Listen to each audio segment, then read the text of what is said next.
sistemas de un grado de libertad. Voy a poder resolver la primera fila de ecuaciones y resolverla, la segunda, la tercera y así, y resolverla de manera independiente. Acá además les dije que el término de la diagonal, ¿cierto?, era omega cuadrado por la matriz de masa modal, ¿no es cierto? Entonces, yo en realidad podría hacer m, ¿no es cierto?, en la coordenada 1,1 por omega 1 al cuadrado, y me debería dar lo mismo que esto, ¿no es cierto? O sea, 9,88 por 10 elevado a 3, lo mismo que 0,0988 por 10 elevado a 5, ¿no es cierto? Entonces, efectivamente, yo puedo derivar uno del otro con las frecuencias fundamentales que calculé anteriormente. ¿Ya? Esto va a ser importante más adelante, ¿ya? ¿Alguna pregunta hasta ahora? Se va cachando, ¿no es cierto? Para el modo n, la ecuación de movimiento, que esto es lo importante, ahora termina siendo un sistema de un grado de libertad. Se define como esto que está acá. Este para el modo 1, ¿no es cierto? Que es básicamente el phi del modo 1 por m por phi 1, ¿no es cierto? Le puse n a todo porque puede ser 1, 2, 3, 4, 5, todos los modos que considere. Y queda escrita de esa forma. Si divido por la masa modal, me queda esta famosa ecuación que la van a ver en todos los libros de dinámica, ¿no es cierto?, que es una ecuación de un grado de libertad asociado al modo n. ¿No es cierto? Pero, ¿cuál es la gracia de esto? ¿Eso qué es? ¿Menos t, menos f? Esta letra rara está definida acá. Ah, ahí está. ¿Y cómo se lee? ¿Qué? No me acuerdo, es como capa, parece. ¿Sí? Entonces, en la capa del modo n, la dirección x, y vale este L por Rx, y el L es phi por n por m por r. Empiezan a complicarse acá ¿cómo se llama? La nomenclatura, pero básicamente es la idea.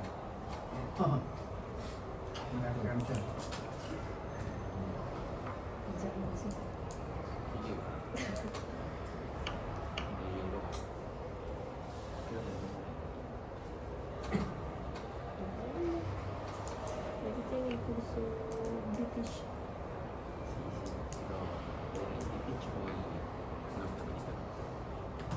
¿Eso te gusta más?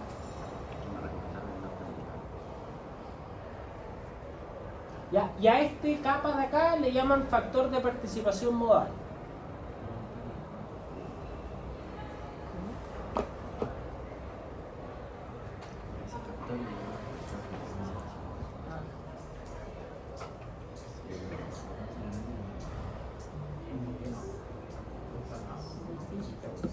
¿Ya? Entonces, acá un ejemplo, calcular el factor de participación modal para el ejemplo anterior.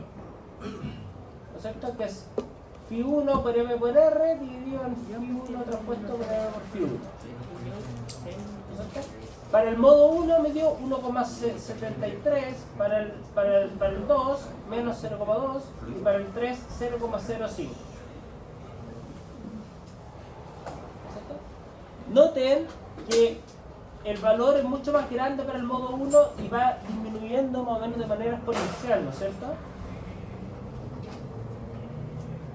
Entonces, básicamente, ¿qué dice acá? Tenga en cuenta que el factor de participación modal para modos altos es mucho menor, o sea, esto es 0,05, lo que significa que estos modos no participan en la respuesta de la estructura. El valor negativo no es relevante, la magnitud sí. Entonces, ahora, ¿cómo yo llego a esa conclusión? Llego porque básicamente mi input, que es el terremoto, depende del factor de participación modal, ¿no es cierto? Entonces, para el primer modo lo estoy multiplicando por 1,7, ¿no es cierto? O sea, 1,7 veces el sismo. Para el modo 2, 0,2. Entonces, obviamente, la respuesta para un 0,2 como input me da mucho menor. Y después para 0,05. Entonces, el modo 3, básicamente, la respuesta va a dar casi 0. Y de la forma que entra en la respuesta total es irrelevante. Entonces, uno podría decir que para el ejemplo anterior, si yo quiero calcular la respuesta dinámica, bastaría calcular la respuesta dinámica solo para el modo 1 y para el modo 2. ¿Se va entendiendo, no? Ahora, ¿cómo calcular la respuesta para el modo 1? Ustedes pueden calcular el código que ocuparon para calcular la respuesta de 1 grado de libertad, de diferencia central, creo que fue el que hicieron, ¿no? O el método exacto ya. De los dos, ¿no es cierto? Entonces, podrían calcular ese, básicamente, y en este caso considerarían, ya, la masa es 0, o sea, es 1, el amortiguamiento es 2 chi por omega n, y la rigidez es omega al cuadrado n. Y lo único que tendrán que calcular es este factor de participación modal. Y calcularía la respuesta para el modo 1. Fácil. ¿Ya?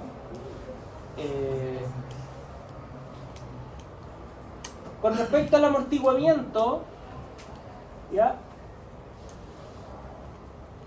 Notar que esto es un sistema de múltiples grados de libertad, ¿no es cierto? Antes lo que yo les decía era cuál era el amortiguamiento asociado a su estructura, que era el del 5%, ¿no es cierto? Pero en este caso tengo muchos grados de libertad. Entonces la pregunta es, ¿qué amortiguamiento considero? ¿No es cierto? Entonces C es A0 por M más A1 por K. ¿No es cierto? A0 es el amortiguamiento por 2, la frecuencia dividido por la suma. Entonces, mira, básicamente, ¿qué es lo que quiere hacer esta ecuación? Quiere escribir la matriz de rigidez, la matriz de amortiguamiento C en función de la matriz de masa y la matriz de rigidez. ¿Por qué quiero hacer esto? Porque al momento de diagonalizar la matriz, yo sé que la diagonalización de la matriz M es igualmente posible de diagonalizar la matriz una constante por M. Entonces básicamente me aseguro de que esta matriz C sí es posible de diagonalizar. Entonces una forma fácil de calcular la matriz C, que es la matriz C que está acá, es ocupar el amortiguamiento de Rayleigh, que te dice, ya, tú te sabes la matriz de masa M, tú te sabes la matriz de masa K. Vas a calcular los factores A0 y A1, y con estos factores los vas a multiplicar en la matriz de masa y en la matriz de masa K. ¿Ya? ¿Esto cómo se hace desde el punto de vista práctico? Ustedes vienen acá, ¿no es cierto?, a una calculadora, entonces dice A0, ¿no es cierto?, va a ser la razón de amortiguamiento, consideremos 0.05, por 2 veces la frecuencia de vibrar 1 por la frecuencia de vibrar 2 dividido en la frecuencia de vibrar 1 más la frecuencia de vibrar 2. Entonces ahí te da A0. Después calculas A1, que es el amortiguamiento por 2 dividido por la suma de las frecuencias. O sea, te da 0,002. Entonces ahora la matriz C va a ser A0 por la matriz de masa más A1 por la matriz de masa de rigidez. Y esa va a ser tu C. Ahora lo interesante es que cuando yo calcule la matriz diagonal, el C diagonal, ¿no es cierto? El C modal, no sé cómo lo puse, C modal, va a ser phi transpuesto por C por phi y este sí es una diagonal. Entonces voy a poder continuar resolviendo ahora con modos cada una de mis ecuaciones modales. ¿Ya?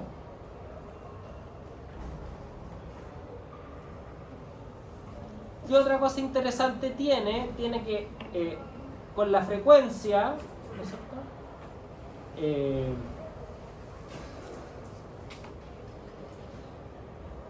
La matriz de masa, ¿no es cierto?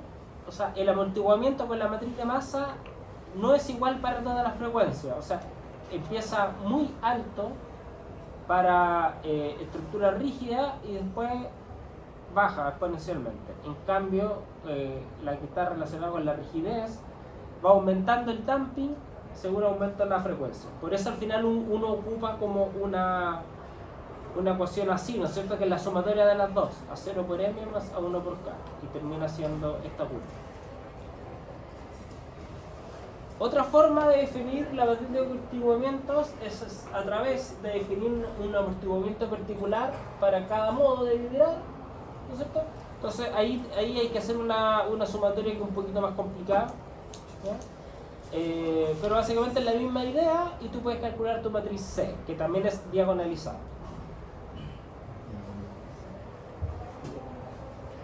¿Alguna pregunta hasta ahora? En lo anterior se multiplica 2 por m. Ah, Se multiplica.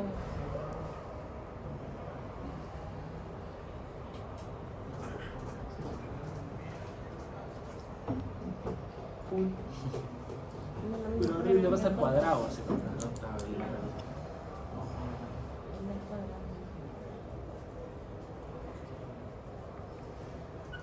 Entonces, acá, al final, la respuesta final en el tiempo para el desplazamiento, para la velocidad y para la aceleración, yo la puedo calcular de esta manera, como la sumatoria de n igual a 1 hasta n de los modos por la coordenada modal.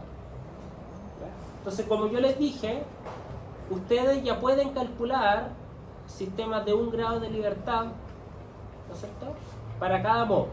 Entonces calculan la respuesta para ese modo, lo multiplican por el phi, ¿no es cierto?, del modo 1, y les va a dar la respuesta, ¿no es cierto?, para la estructura, para todos los grados de libertad, para la velocidad y para la aceleración.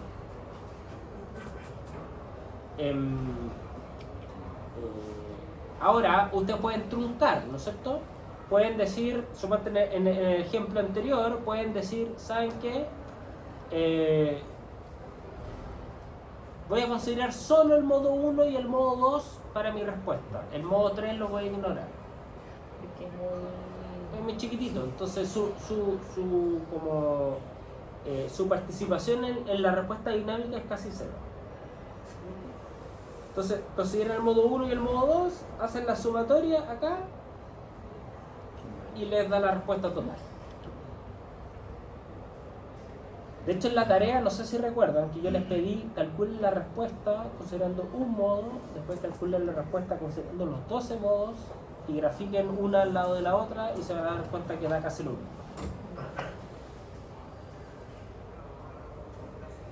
¿Alguna pregunta hasta ahora?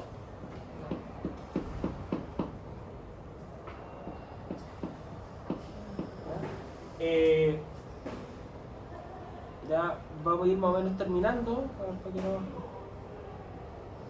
Esta es como la parte más árida del curso, en verdad, porque tiene mucha ecuación, pero después cuando uno lo lleva como a la práctica, como que empieza a tener un poco más de sentido. Defino las fuerzas laterales equivalentes. Ahora, ¿por qué son importantes las fuerzas? Las fuerzas laterales equivalentes básicamente es la matriz de rigidez K por los desplazamientos, ¿cierto? O sea, si yo hago eso, yo puedo saber, ¿no es cierto?, cuáles son las fuerzas laterales aplicadas en todo momento, ¿no es cierto?, porque tengo el UDT en toda la estructura, ¿ya? Recuerden que este UDT es la respuesta que calculé acá arriba, considerando los modos, y recuerden que la coordenada modal la calculé para un terremoto, ¿no es cierto?, para un U2.G. Entonces esto es una respuesta dinámica. Entonces den que la fuerza es K por U. ¿No es cierto? Ahora, yo puedo escribir U como la matriz de modos por la coordenada modal. Y también había dicho que este término de acá lo puedo escribir como m phi por omega. Esto es equivalente. K por omega es lo mismo que m por omega, o sea, m por phi por omega, que es un poquito esta cuestión de acá. Entonces, básicamente, esta es una manera rápida de escribir las fuerzas laterales equivalentes. Ahora, también, ¿por qué son importantes las fuerzas laterales equivalentes?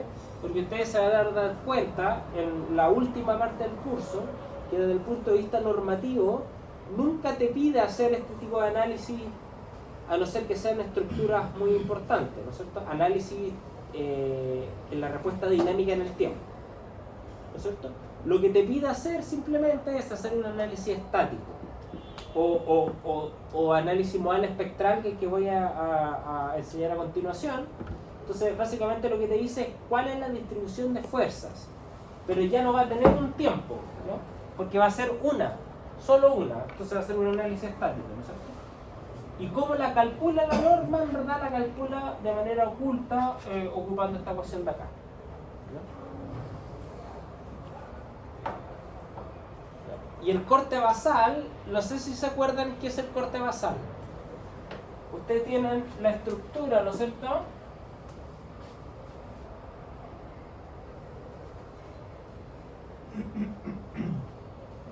Le aplican un sismo, ¿no es cierto? Y esta estructura se mueve, ¿no es cierto? Y esta estructura básicamente genera un sistema de fuerza, ¿no es cierto? Que es FST, ya no me acuerdo cómo lo puse, ¿no es cierto? Que son las fuerzas laterales equivalentes. Ahora, si yo sumo todas estas fuerzas laterales equivalentes más la fuerza de amortiguamiento, tengo un esfuerzo de corte B, que es la sumatoria de todas las fuerzas sísmicas que se producen en el edificio sumadas en la base. ¿Por qué te importa este corte B? Porque este corte sirve para después diseñar las fundaciones, sirve para verificar las condiciones en el suelo, te sirve para tener una sensación de cuál es la magnitud de este corte comparado con el peso total del edificio, ¿no es cierto? Usualmente, desde el punto de vista como normativo, ustedes van a estar aplicando como el 20% del peso del edificio como carga lateral. Eso es como más o menos, o sea, de repente va a ser 0,15, de repente va a ser 0,3, pero anda por el rango. Entonces el corte basal es el R transpuesto, que este era el vector de colocación del sismo, que eran puro 1, si es un caso plano. Entonces básicamente lo único que termina haciendo es la sumatoria de estas fuerzas Fs, ¿no es cierto? Que vendría siendo el K por U, y además estoy sumando la fuerza de amortiguamiento. Pero como habíamos visto anteriormente, no sé si se acuerdan cuando graficamos, fuerzas de inercia más fuerzas de amortiguamiento más fuerzas de rigidez, las fuerzas de amortiguamiento siempre eran chiquititas y lo que hacían era que llevaban la respuesta dinámica del edificio a cero. Entonces, acá lo que termina pasando es que yo puedo aproximar efectivamente el corte basal solo como K por U, ¿cierto? Ignoro este C por U' porque es muy chiquitito, ¿no? Entonces esta es una aproximación buena.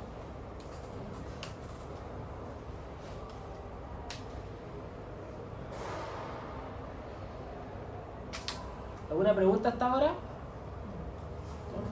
¿Está relativamente claro? Sí.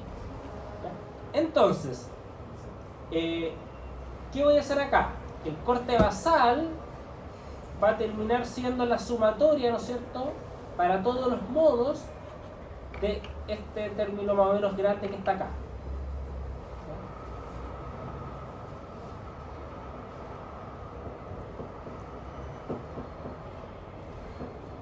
Ahora, bueno, uno puede escribir esto en función del pseudo desplazamiento y esto en función de la pseudo aceleración, ¿ya?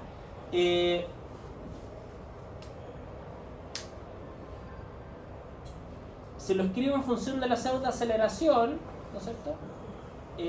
Voy a escribir acá, esto es como para darle un sentido físico, ¿no es cierto? Porque uno de repente se pierde las ecuaciones, que te va a quedar una masa m asterisco por la pseudoaceleración, ¿no es cierto? En donde la masa modal efectiva del modo n se define como es. Como el ln al cuadrado partido por la masa modal del modo n.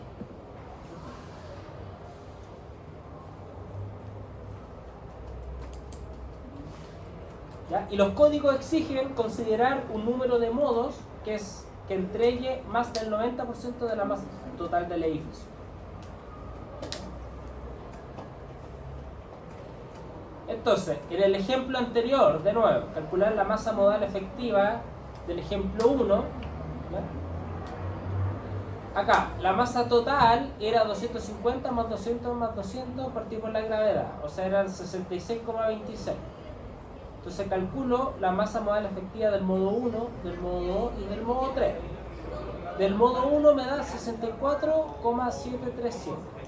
Comparo este 64 con la masa total y me da que es el 97,7%. O sea, ¿qué quiere decir esto? Que para el ejemplo que yo les puse, si ustedes consideran el modo 1, están considerando el 97,7% de la masa modal. O sea, están considerando prácticamente toda la respuesta de la estructura. ¿Cierto? El modo 2 me dio 2,2 y el modo 3 me dio 0,08. Entonces, desde el punto de vista normativo, los códigos me exigen llegar solo al 90. ¿Cierto? En este caso, me bastaría solo encontrar la respuesta del modo 1.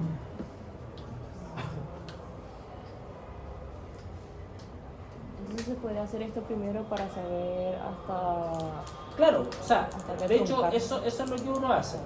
Antes de encontrar, porque si te das cuenta, todos estos números, ¿no es cierto? Esto es el modo 1, esta es la matriz de masa y esta es el R. Y esta es la masa modal del modo 1. Todos estos números aún no ha hecho ninguna respuesta en el tiempo. No has considerado el terremoto, son solo propiedades dinámicas de la estructura. Entonces, tú haces esto, de hecho, eso es lo que hace SAP. Tú cuando haces un análisis modal de SAP, te tira esta tabla, ¿cierto? Con todos los numeritos. Entonces uno ve los números y va viendo y dice, ah, perfecto, voy a llegar hasta este modo. Entonces le dice al sistema, ya, ahora sí, hágame todo el análisis hasta el modo 13. ¿Cierto? Todo el resto no lo consideres. ¿Ya? Y eso es lo que hace, y eso lo hace mucho más rápido. Ahora, lo interesante es que si tú te vienes para acá, al truncar los modos, estás truncando esta sumatoria. Pero siempre encuentras la solución para todos tus elementos, para todos tus nodos, ¿cachai? Encuentras toda tu solución para toda la estructura, pero truncada hasta un modo n. Pero ocupando estos factores de masa modal efectiva, tú en realidad te quedas tranquila que la respuesta que estás obteniendo es aproximada a la respuesta real. ¿Preguntas? ¿No? Ya.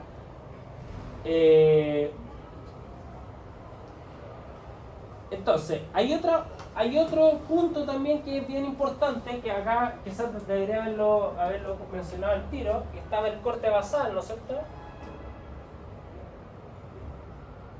Y además está el momento basal. Que el momento basal es simplemente las fuerzas laterales multiplicadas por el brazo.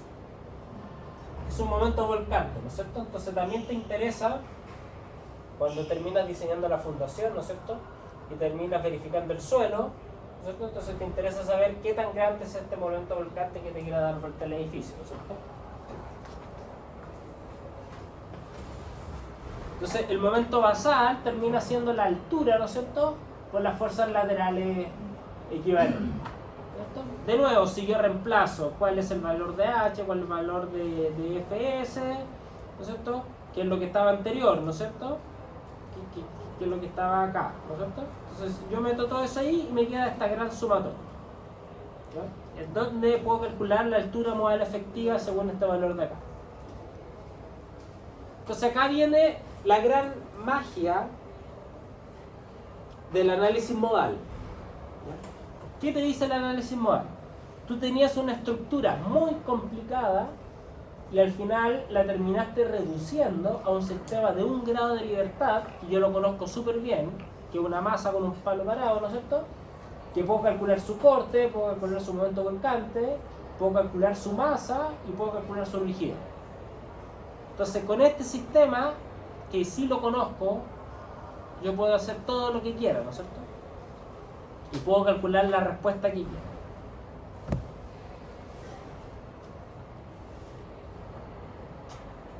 ¿Se entiende, no? Sí. Entonces, y básicamente esto es lo que se ha hecho durante todos estos años. Yo tengo una estructura, la modelo, ¿no es cierto? La modelo en algún software. Este modelo me hace el problema de valores vectores propios, ¿no es cierto? Me calcula los modos de vibrar, las frecuencias, me calcula la masa modal efectiva para cada modo. Yo elijo hasta dónde voy a calcular. Yo podría calcular todo, ¿no es cierto? Podría hacer un análisis completo. Pero si hago eso, va a tener el computador una semana andando, ¿cierto? Entonces, en verdad, nadie hace eso, ¿no es cierto? Solo en investigación se hace eso. En la oficina de ingeniería nadie hace eso. Entonces tú llegas a estos modos para llegar al 90% de la masa modal. ¿Por qué 90%? Porque es lo que te pide el código. 90%. Llegáis al 90%, los modos que sean, que siempre van a ser mucho menor que los grados de libertad. Cortas ahí y de ahí tienes dos opciones. Hacer un análisis en el tiempo, que es lo que sabemos hacer nosotros, ¿no es cierto? Para cada uno de esos modos, después sumarlos y esa es la respuesta total. O lo otro que puedes hacer es un análisis modal espectral, que se llama. ¿Por qué se llama así? Porque lo que termina haciendo es un análisis modal que representa a este sistema, pero no es un análisis en el tiempo. Es un análisis en donde tú agarraste un sismo, dibujaste su espectro, ¿no es cierto? Ahora, los códigos te dicen qué espectro es, ¿no es cierto? Los códigos te dicen, no, ocupa este espectro, ¿no es cierto? Y fue un análisis estadístico de muchos terremotos. Y lo que hace al final del día es que tu fuerza sísmica no es un registro de aceleración, sino es un punto de este espectro asociado a la frecuencia o al periodo, da lo mismo, ¿no es cierto? Del periodo 1, del 2 y del 3, ¿no es cierto? O de los modos que consideras, ¿ya? ¿Y cómo se hace eso? Se hace así: análisis modal espectral. Es una aproximación de análisis tiempo-historia, ¿no es cierto? Porque no calculaste la respuesta en el tiempo, sino estás calculando un solo punto. Ahora, no sé si se acuerdan qué era el espectro. El espectro era la suma del valor absoluto, o sea, el valor máximo del valor absoluto de la respuesta en el desplazamiento o en la velocidad o en la aceleración, ¿sí? Los códigos siempre te ponen el espectro de aceleración, ¿no es cierto? De la pseudoaceleración. Entonces, para un sismo de dirección X, la ecuación modal de movimiento es así, ¿no es cierto? Y ya está escrita antes. Ojo que todavía está el tiempo.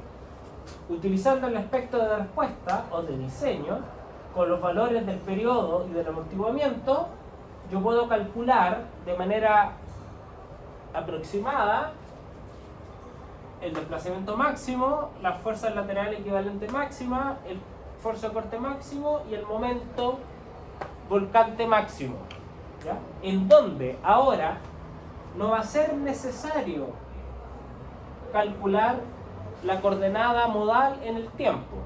No va a ser necesario aplicar ¿cómo se llama? El método exacto, el método de diferencia centrada, ponerle un signo, no. Va a ser mucho más simple que eso. simplemente vas a tener que calcular el modo para el modo n, el factor de participación modal, el kappa n, y este es el pseudo desplazamiento. O sea, es el espectro, el valor del espectro para el periodo del modo n. ¿Ya? Y eso lo va a hacer para la fuerza, para el corte y para el momento volcánico. Entonces, básicamente, en vez de tener la respuesta en el tiempo, simplemente va a tener un valor, esa respuesta, ¿no es cierto?, para cada modo social, ¿no es cierto? ¿Y dónde van a obtener este pseudo desplazamiento y esta pseudo aceleración? Ese es el espectro que calculamos en la parte primera del ¿cómo se llama?, del curso. Por eso yo les dije que tiene que quedar clara la primera parte, que era calcular la respuesta en el tiempo y calcular el espectro, porque eso lo vamos a seguir ocupando ahora y en la tercera parte del curso. ¿Ya?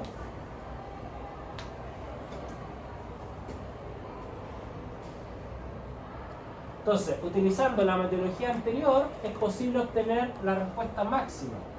¿Ya? Ojo que la respuesta máxima, porque el espectro es la respuesta máxima en el tiempo. Entonces, son puras respuestas máximas. Para el desplazamiento, para el drift, para el esfuerzo de corte, el momento efector, lo que queramos. Para cada modo.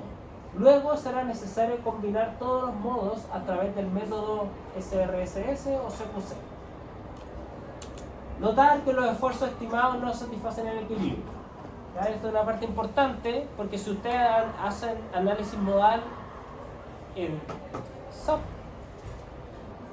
y calculan el diagrama de momentos para una viga, suponte, sísmicos, te va a dar siempre todo positivo. ¿Por qué da todo positivo? Porque lo que está haciendo SAP te está haciendo el SRSS, que es la suma de los cuadrados, que vendría siendo esto, o el CQC, que es una combinatoria de los cuadrados, ¿no es cierto? Que es raíz al cuadrado, ¿no es cierto? Entonces cada valor ahí pierde el signo, ¿no es cierto? Si era negativo lo elevaba al cuadrado queda positivo, y si es positivo lo elevaba al cuadrado queda positivo. Y le aplicáis la raíz, ¿no es cierto? Y hace esa sumatoria y maravillosamente está listo. Yo sé que hay una gran ¿cómo se llama? Hay un gran paso de llevar esto a un ejercicio, ¿no? Pero conceptualmente, ¿qué les voy a pedir yo? Yo les voy a hacer un ejercicio. Entonces, primero quiero ver cómo es el ejercicio.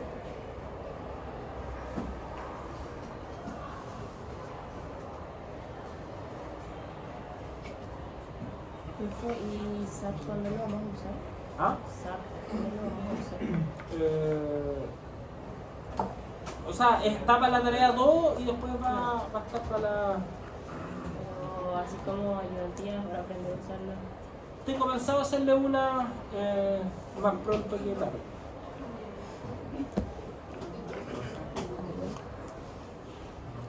¿Esto para qué sirve? ¿Para cargarlo?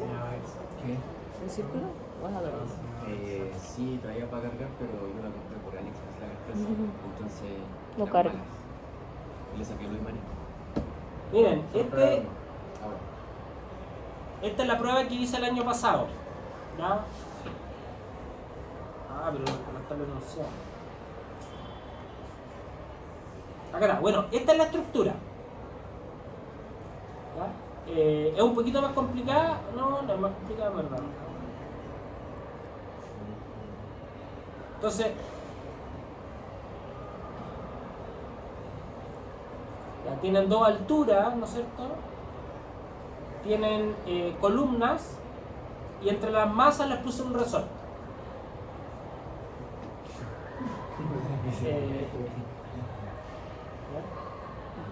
Ahora yo les di Sí, no sé si le eso. ya, para la estructura de la figura, con propiedades masa 1 30 toneladas, masa 2 50 toneladas, masa 3 40, todas distintas, masa 4 60. Parece que hice otras distintas formas, ya me acordé. Por eso tiene tantas variables. Dice distintas formas según el apellido. Entonces, probablemente va a ser así, para que K1, K2, K3, K4, KH1, KH2, H1, H2, P1, determina. Esto es lo que les pregunto. La matriz de rigidez y la matriz de masa de la estructura. ¿Ya? Entonces, ustedes deberían ser capaces de calcular la matriz de rigidez y la matriz de masa de esa estructura. ¿Cómo? Ahí por lo menos tengo un par de puntos. Claro. Luego, los periodos de Vibrad. Eso es fácil, ¿no es cierto? Es hacer esto. E y G, ¿no es cierto? Y después ordenarlo. ¿No? Después dibujarlo. Eso asumo que también van a ser capaces de dibujarlo, ¿no? ¿En el periodo que tiene un punto? ¿Acá? ¿Sí? Ah, no, es que el punto, el omega, si tú ves, el omega es un vector. ¿Cierto? Entonces, si tú divides 2pi dividido por un vector, no entiende esa cuestión, ¿cachai? Porque está dividiendo un escalar por un vector. Entonces, si le pones punto, lo que termina haciendo es que divide cada componente del vector por el escalar. Entonces, o sea, si tú pones 2 por pi dividido en omega, ¿cachai? O sea, te dividió en verdad eso y cualquier cosa, ¿no? Entonces, cuando le haces eso, lo que te está diciendo es que te divide 2pi por la primera componente, 2pi por la segunda componente, 2pi por la tercera componente. Y ahí sí lo hace bien. ¿Ya? Entonces, acá dibujé mi phi y dibujé mi periodo. ¿Ya? Luego, factor de participación modal y masa efectiva por mol.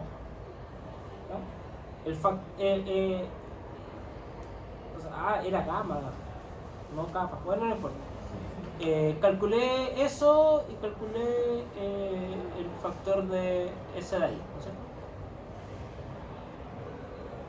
Después calculé la aceleración máxima por modo y por piso utilizando SRSS y CQC. Pero no está el enunciado completo, qué lástima. Para que lo vieran como era. Quizás están a otro lado.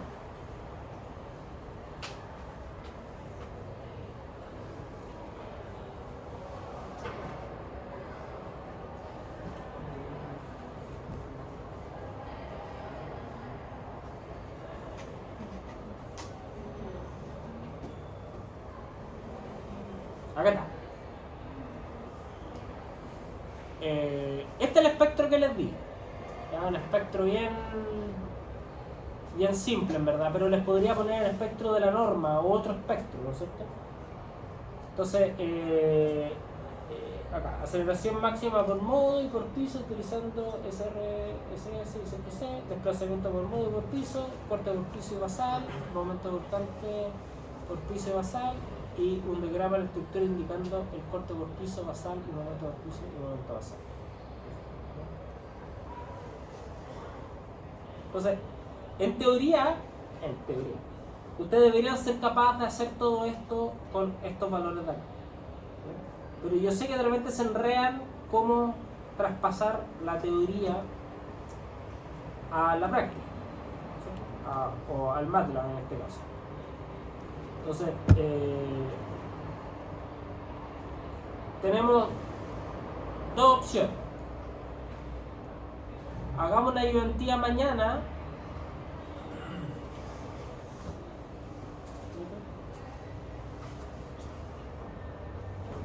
Y la prueba la hacemos la siguiente semana como está fijada. O lo otro es hacer una ayudantía el martes 23 y dejar la prueba para el martes 3.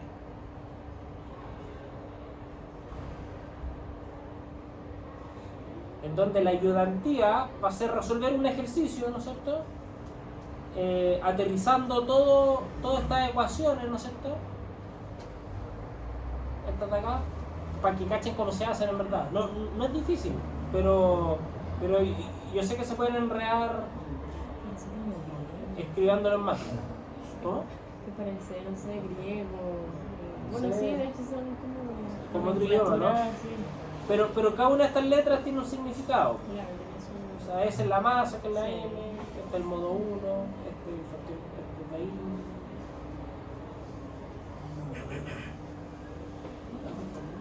De hecho, No sé si. Porque la única prueba que tenemos en semana del 29 es corta, miércoles 31.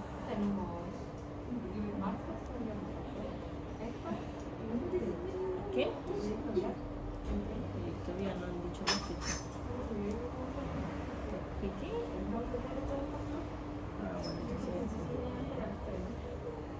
No, sí, es 30, pero... Profe, mañana el tiempo no nos daba hacer el ejercicio. deberíamos poder. Vamos a hacer lo mismo que quiero hacer el martes, pero no.